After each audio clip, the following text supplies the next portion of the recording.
What's next?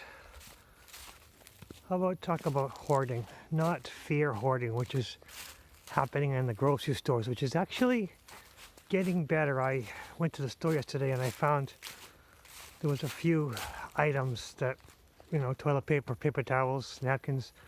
There actually, I could find some, not many, but the shelves were almost completely bare. But there were some spots, and my cousin was talking about that she can't find any flour where she is, and I found a few bags where I am. I texted her, but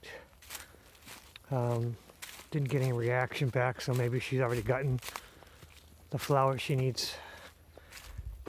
Fear hoarding is a problem right now, but I think things are going to slow down in the next few days. The big initial fear for the first week of quarantine. I think the next few days things are going to calm down excessively, and I don't think there's many more cases. Actually, I've been avoiding looking at the current pandemic statistics because it's just no good to it. I want to talk about personal hoarding, where we hoard items because we attach memories to them, attach importance to them, and sometimes we have the idea that, I can use this thing potentially in the future. And I know I have done it a lot to a lot of products, and it's taking up room that I really don't. I need that room. I need that space. And it's just not a good thing just to hold on things that you've attached memories to, that the memories will always be in your head. I mean, pictures are fine. Electronic pictures, but items that have no use, I think I gotta start getting rid of them. I gotta look at them. It was a Japanese say, you take a hold of something, if it doesn't bring you happiness, throw it away. And that might be an important thing. But I'm just running things over my head and figuring out what I should release from my life, free from my life. Find things that'll free you rather than you're attached to.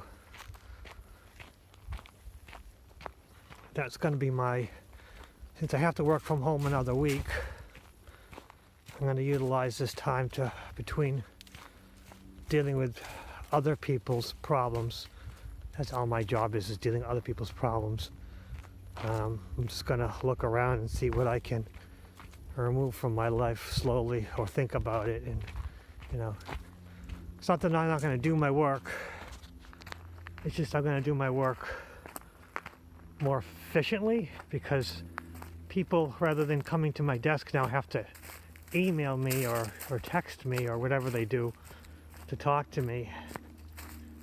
And they have to be pretty clear what they want in a text, and they usually, right now, people are no longer bothering me because usually the information is right in front of them.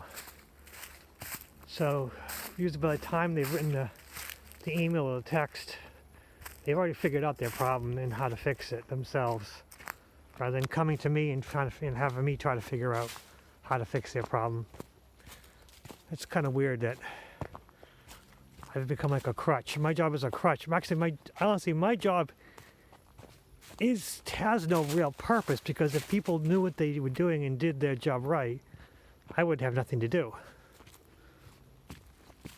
A lot of times people will ask for the same information over and over again, and the past 6 months I've sent the same email over and over again to the same person because they never read the last time.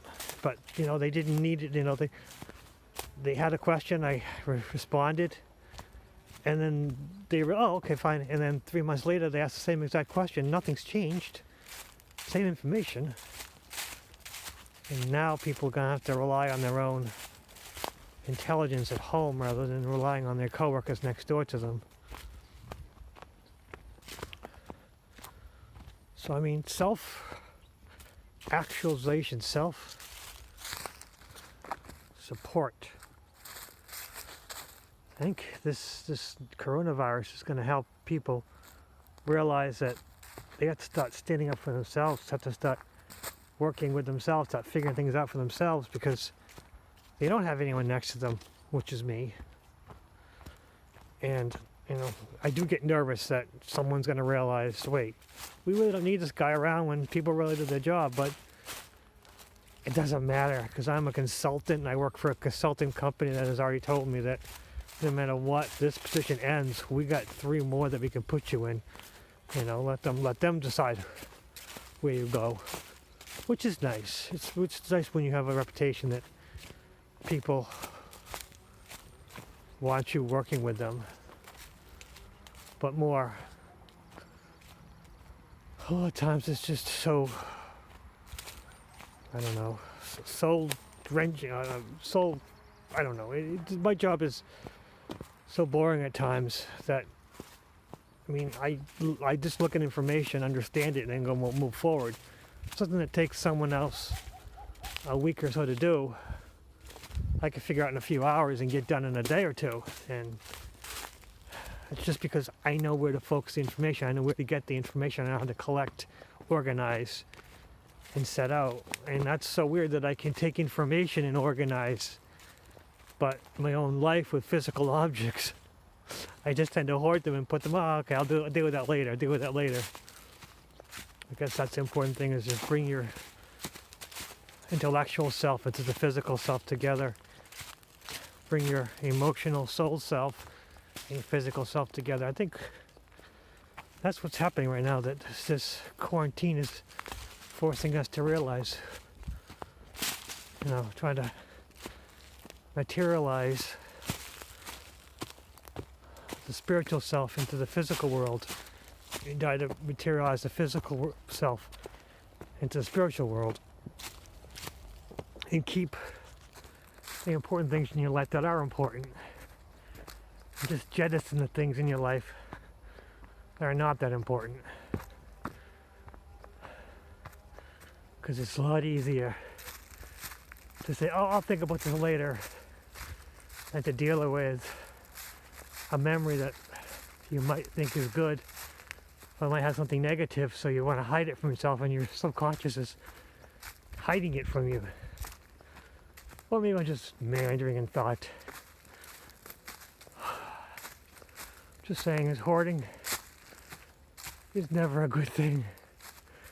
Being ready for the future is good, but taking too much, hoarding is taking up too much space, and eventually people are gonna have to face the music. And I know my music is that I have to clean up my mind, clean up my physical world, clean up my body. That's why I like hiking, because just walking, looking at the rocks, looking at the trees, hoping to see nature come.